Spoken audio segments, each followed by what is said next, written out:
রাতে হচ্ছে এই যে মেথি আর গিলে তার সঙ্গে একটু আলু দেবো, পেঁয়াজ কেটেছি, গ্যাস চালিয়ে দিয়েছি,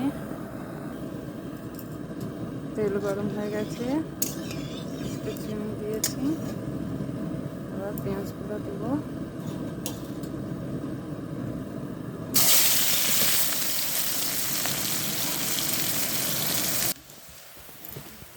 মাছটা ভাজা হয়ে গেছে, এবার আমি এটা দেবো, মাংসটা।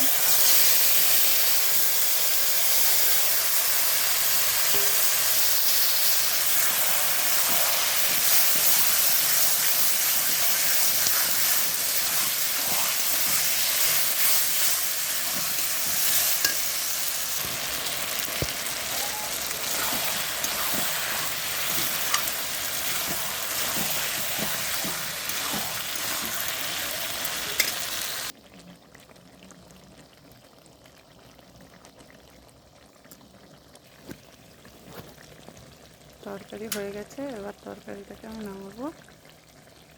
বন্ধুরা দেখুন কি সুন্দর কালার এসছে মাংসের, একদম দেখলেই লোভ লেগে যাবে, সেই স্বাদ।